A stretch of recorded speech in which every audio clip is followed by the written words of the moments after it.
Vamos a la palabra de Dios rápidamente en este nuevo día. Y quiero que podamos seguir construyendo en el tema que hemos propuesto y encontremos aquellas expresiones del Señor Jesús que nos enriquecen todos los días. Pero mirándolo desde la perspectiva del Señor Jesús, pues toman mucha más relevancia, porque es nuestro Señor quien emitió los criterios y las expresiones importantes y las pautas necesarias para que usted y yo podamos tomarlas en cuenta. El tema que estamos hablando tiene que ver con la obediencia. Diga conmigo, obediencia. Esa obediencia a la voluntad de Dios. Que podamos caminar en esa voluntad preciosa del Señor, y que cuando caminamos por allí entonces vamos a encontrar resultados poderosos para nuestra vida, y que si nos vamos en contravía a la voluntad de Dios, pues encontraremos otros resultados, pero no los que Dios quiere ni los que usted y yo merecemos. Entonces la palabra de Dios está puesta para que nosotros la tomemos en cuenta y no solo la observemos a la distancia, sino que atendamos a las recomendaciones, nos esforcemos por cumplir aquellas normas y mandatos de la palabra del Señor, y luego disfrutemos de toda una tremenda bendición. Sabe que estamos encontrando dos textos preciosos en este día, y el uno lo encontramos, a ver si estoy bien por acá, en el Evangelio de Lucas, en el capítulo 6, el verso 46. Evangelio según Lucas, capítulo 6, verso 46. Usted recuerda la historia de Jonás. Y Dios habló a Jonás y le dijo: Jonás, es necesario ir a Nínive para hablar, porque voy a destruir esa ciudad.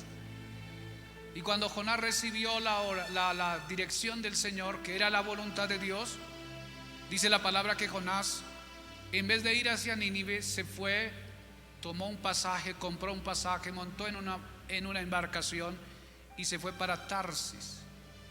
Hizo todo lo contrario de lo que Dios le había pedido.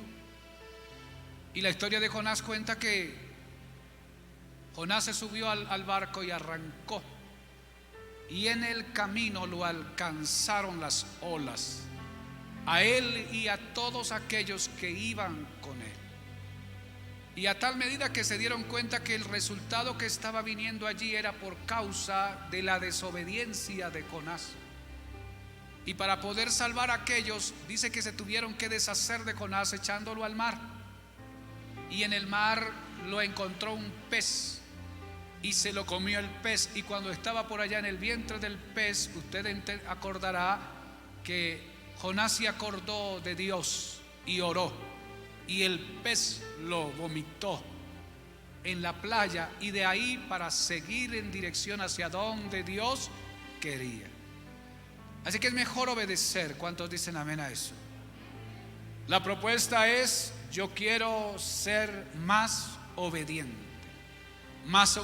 a la voluntad de Dios, a la voluntad de Dios, la que está establecida en la palabra, y en otras ocasiones la voluntad de Dios con respecto a pedidos específicos en un momento específico para una persona específica de alguna decisión, la cual el Espíritu Santo le hace sentir en el corazón a él o a ella que debe hacer, en el cual el Señor le muestra a través de un sueño, o a través de una visión, o a través de un profeta, o algo por el estilo, que se considera y se sienta que es Dios que le está hablando a uno y que le está mandando a hacer algo. Ahí encontramos esa voluntad de Dios, que es la voluntad de la palabra de la Biblia, pero hay otras cosas que Dios quiere que nosotros hagamos por algo o por alguien. Y cuando nosotros entendemos que estamos al frente de la voluntad de Dios, Entonces estamos ante una tremenda oportunidad, porque obedecer a Dios trae resultados extraordinarios. Amén. Diga conmigo: la voluntad de Dios. Ahora mire lo que dice Lucas, y Jesús hablando a los que estaban oyendo, a los discípulos, porque estaban en el sermón del monte, y les dice: ¿por qué me llamáis Señor, Señor, y no hacéis lo que yo digo? ¿Por qué me llamáis Señor, Señor, y no hacéis lo que yo digo? Luego Mateo, en ese mismo relato, en el capítulo 7, el verso 21, mire lo que dijo Mateo, hablando lo que dijo Jesús: no todo el que me dice Señor, Señor, entrará en el reino de los cielos, sino el que hace la voluntad de mi Padre que está en los cielos. ¿Cuántos quieren ir al reino de los cielos? Solo dos. ¿Cuántos quieren ir al reino de los cielos? Todos estamos invitados para ir al reino de los cielos. En esta dispensación la iglesia camina en salvación para ir hacia allá. Pero pareciera ser que dentro de la iglesia o de las congregaciones hay un grupo de personas que no han tenido una conversión genuina, no han tenido una experiencia de cambio y de transformación.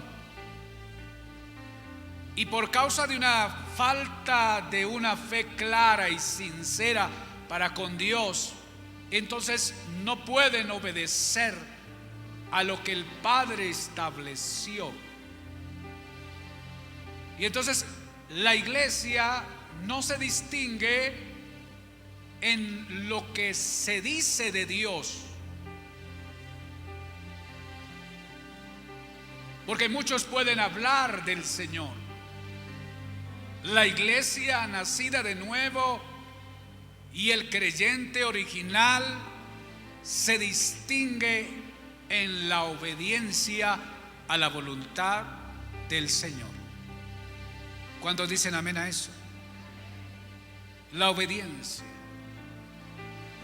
No todo el que me dice Señor, Señor, entrará en el reino de los cielos. Y la expresión no todo el que me dice no está diciendo o no está generalizando que todos los que decimos Señor, Señor, sino que hay algún grupo, no se sabe con qué cantidad, que creyó al igual que nosotros y que aceptó el señorío de Cristo. Porque para creer en Cristo se necesita haber oído el mensaje y tener fe en Cristo. Así que este grupo al cual está hablando el Señor no tiene problemas con aceptar el señorío de Cristo. Fueron iluminados por la palabra, el mensaje llegó a ellos y no hay problema para aceptar el señorío de Cristo.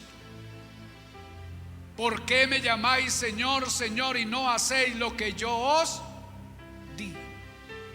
Es la pregunta del Señor. No todo aquel que me dice Señor, Señor entrará en el reino de los cielos, sino aquel que haga la voluntad de mi Padre. Entonces tiene que ver con que la vida cristiana incluye la fe en Cristo, el aceptar el señorío de Cristo, pero aquel que creyó en Cristo como Señor y se cambió de reino, del reino de las tinieblas al reino de la luz, acepta también el señorío de aquel que tiene el poder para establecer el mandato, la enseñanza, el criterio, y ahora él o ella se dispone a obedecer. Vamos a aplaudir al Señor.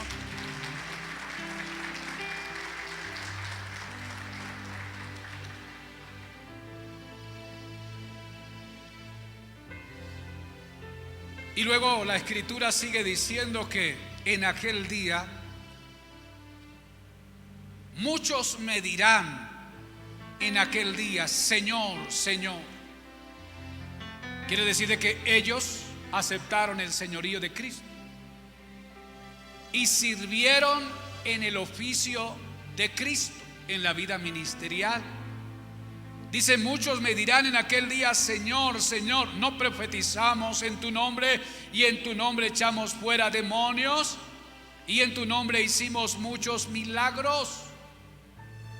O sea que los que están allí pareciera que fueran no solo discípulos, sino obreros en la tarea del reino, de las cosas del reino. Aquellos que están allí reconocieron el señorío de Cristo, recibieron una unción especial y un ministerio especial para desarrollar la tarea de Cristo en esta dispensación. Ejercieron la palabra profética, ejercieron la enseñanza, ejercieron el poder de liberación para echar fuera demonios, ejercieron el poder para ministrar los milagros. Y entonces uno diría, si hay una persona con estas características y estas cualidades de vida sobrenatural, pues él y ella está más cerca del Señor. Casi siempre que alguien nos pide a nosotros oración, que no está a veces en la iglesia o que es un hermano en la iglesia, nos suelen decir, ¿usted qué está más cerca del Señor? Porque usted está en el altar, usted está en la oración, usted está en el oficio. Y de alguna manera como que se entendiera que los que hacemos la tarea, los que estamos en el ministerio, estamos más cerca del Señor. Y entonces estos que están haciendo milagros, están profetizando y están sanando a los enfermos, tampoco tenían garantía para entrar en el reino de los cielos. Ahora, no quiere decir de que todos los que practicamos el ejercicio de Dios estemos en semejante condición, pero pareciera que hay un grupo de ellos que no estaba en la obediencia a la voluntad del Padre. Y es la obediencia a la voluntad del Padre quien permite la entrada al reino de los cielos. Y esta expresión es un poco fuerte y un poco compleja del entendimiento y de la interpretación, porque Jesús les habló de una manera áspera.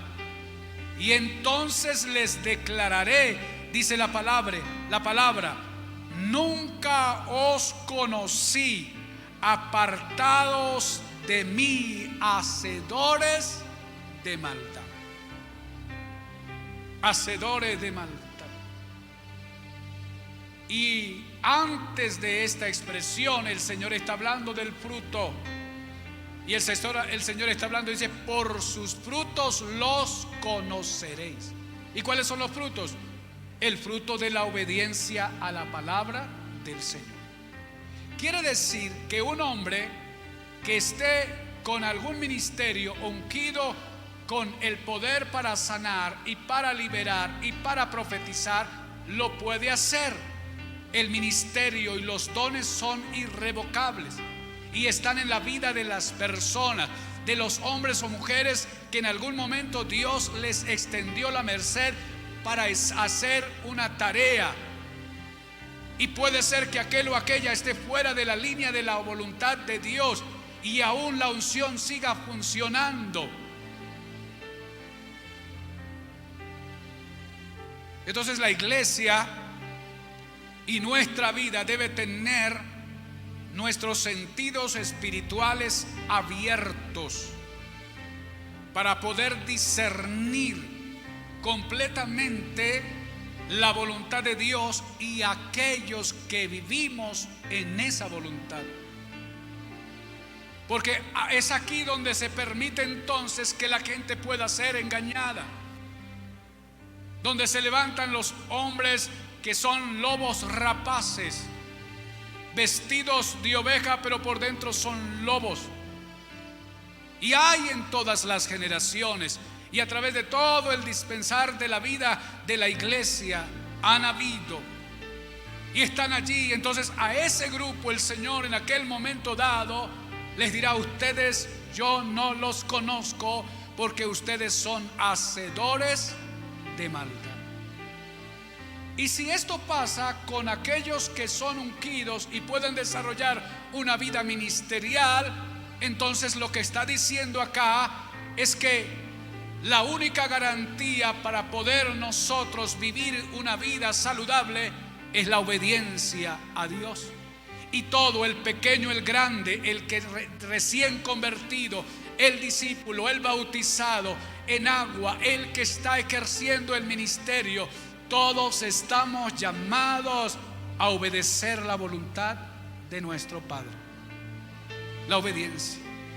Pero todos, no hay uno solo, porque la Biblia dice: aquel que piensa que está firme, mire que no caiga. Todos estamos con la posibilidad y somos tendientes para desobedecer a Dios.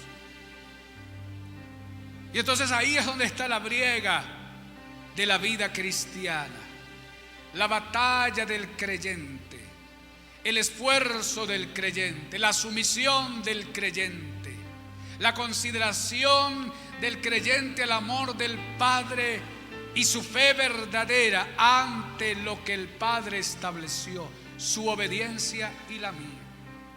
Sabe que para estas últimas generaciones, por causa del relajamiento de muchas personas, se ha aliviantado el mensaje, y nuestros mensajes van más allá como para tratar de confortar, de alentarnos por causa de las presiones de la vida, de abrazarnos y de consolarnos en las tragedias que experimentamos todos los días. Y de alguna manera se nos ha olvidado hablar a las iglesias y decir a los hermanos y a nosotros mismos que esto no funciona sin fe y obediencia, que necesitamos fe para creer en Dios y obediencia para cumplir lo que Él quiere.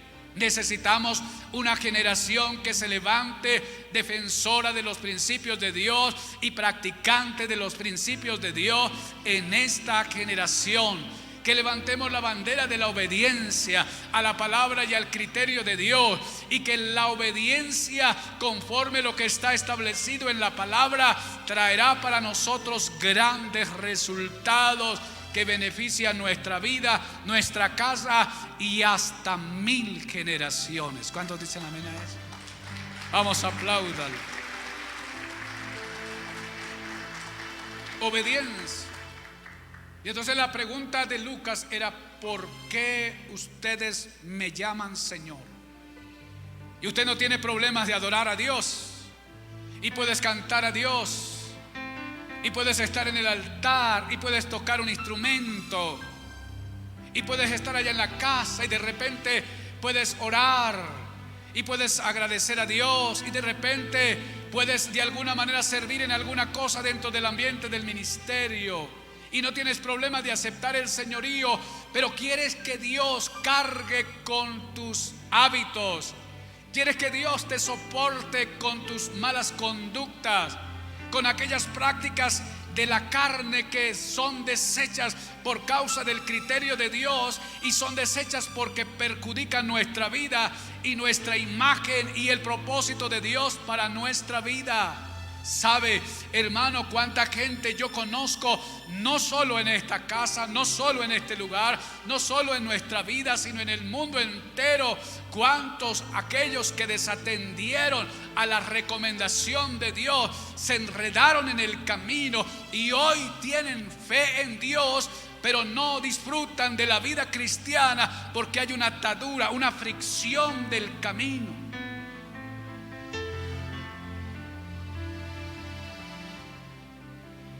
¿Sabe cuántos embarazos prematuros se hubiesen podido evitar? Si tan solo aquellas jovencitas hubiesen atendido a la recomendación de no a la fornicación. ¿Sabe cuántos niños o fetos en el vientre no hubiesen perdido la vida por causa del aborto si alguna mujer y algún hombre en algún momento del camino, en ese momento de desfogar su libertad sexual, hubiesen sido responsables? Pero no, un momento de debilidad alteró un principio establecido por Dios y se entregaron. Pero luego un embarazo prematuro ató a la mujer y ahora quedé embarazada. ¿Y qué hacer? Y entonces, como tenemos una filosofía de muerte en esta última generación, una cultura de la muerte, entonces se abre el espacio, pues mata al feto. ¿Sabe cuántos abortos llevamos en este año? Estamos superando los 30 millones de abortos en este año.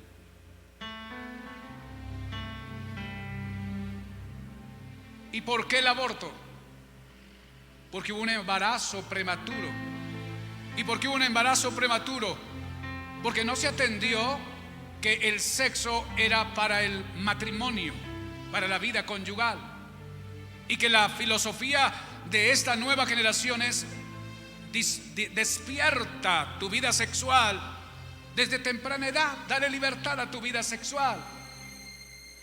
Y entonces llevamos a una generación a un libertinaje sexual, y las consecuencias de ese libertinaje sexual producen los embarazos. Y cuando una joven de 14, 15, 17, 16 años no está todavía en la capacidad para asumir una responsabilidad de un hijo, entonces ¿qué hago? Yo no puedo coartar mi libertad. ¿Y cuál es la decisión más sencilla? Pues vaya no solamente a un pecado de fornicación, sino vaya a un pecado de homicidio, y se vuelve homicida. Entonces con esos cuadros de desobediencia, y luego las otras pautas, y usted analiza las pautas de Dios y todas las pautas que Dios estableció, cuando las personas las practican en contravía de Dios, pues generan un desastre para ellas y para los que están a su alrededor. Así es que la mejor propuesta es: cumplamos la voluntad del Padre, obedezcamos el principio de la palabra del Señor. Hagamos el esfuerzo de mantenernos en la obediencia del Señor, porque la obediencia al Señor premia. Amén. ¿Sabe cuántos hogares se quebraron por causa del adulterio? ¿Cuántos hogares están a punto de quebrarse por causa del adulterio? ¿Cuántos hombres y cuántas mujeres en ese ambiente de vida conyugal el diablo nos coquetea con otra persona y nos mueve los sentimientos y los deseos, nos desilusiona de la pareja que tenemos, y vemos y comenzamos a ver rostros mejores, cualidades mejores, y comienza un sentido de expresar otras cosas o de disfrutar otras cosas? Y hoy se cambia más de pareja que de ropa interior, y hoy hay gente que tiene 2, 3, 4 relaciones conyugales. Y entonces culturalmente lo aceptamos, y el mundo no tiene problema con eso.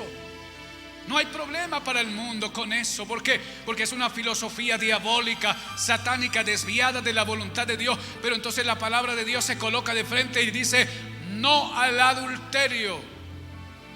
Entonces el creyente dice: todo el mundo adultera, y mi carne me está pidiendo adulterio, y la vecina, el vecino, y que fulano y que fulana. Y hoy con tantos amigos hay un alto riesgo de la infidelidad. Y usted dice: ¿cuántos amigos tengo? Tengo 5,000, 10,000 amigos en Facebook, en Instagram y por todos lados. Y el amigo no viene simplemente para decir soy amigo y decir aquí estoy para ayudarte. Aquel amigo quiere ayudarte en otras cosas. Y entonces el grado de infidelidad es muy alto. Y el reto suyo y mío es vivir en integridad. ¿Cuántos dicen amén? Vivir en fidelidad. Porque el pacto que yo hice con ella, o el que usted hizo con él, fue un pacto de fidelidad. Y cuando usted vino al altar a donde está el pastor, o a donde usted se comprometió, dijo: yo prometo serle fiel a él o a ella. ¿Hasta cuándo? ¿Hasta cuándo hizo la promesa? Hasta cuando me trate como yo quiero, hasta cuando me dé lo que yo quiero, hasta cuando me haga sentir lo que yo quiero sentir. No, el pacto fue hasta la muerte. Y entonces las excusas de los divorcios es que no me trata bien, es que no me hace sentir bien, es que yo merezco más. Claro, todos merecemos más, pero el tema de una relación conyugal y de un matrimonio se asentó bajo un pacto. Y el pacto no fue solo con ella, sino que se invocó a Dios. Y tenemos a Dios como testigo. ¿Sabe qué Dios va a hacer con eso? Entonces nuestra vida necesita afirmar y volver a los patrones y criterios de Dios. ¿Para qué? Para que nos liberemos. ¿Sabe por qué? Porque después de que el hombre adulteró y perdió su hogar, destructuró su familia, entonces anda por allá con una cadena, llorando y angustiado, sufriendo por causa de una experiencia que no pudo llevar a cabo conforme a su compromiso, y anda enredado y su vida se está yendo poco a poco y se está cayendo a pedazos y lleva una cicatriz adentro porque quedó una experiencia nociva. Pero si él o ella hubiese atendido al pensamiento de Dios y al criterio de Dios, y se hubiese esforzado, se hubiese librado de dañar su vida y de dañar a otro, y tuviera hoy una vida saludable. Diga conmigo: necesitamos obediencia a la voluntad del Padre. ¿Cuántos alaban el nombre del Señor?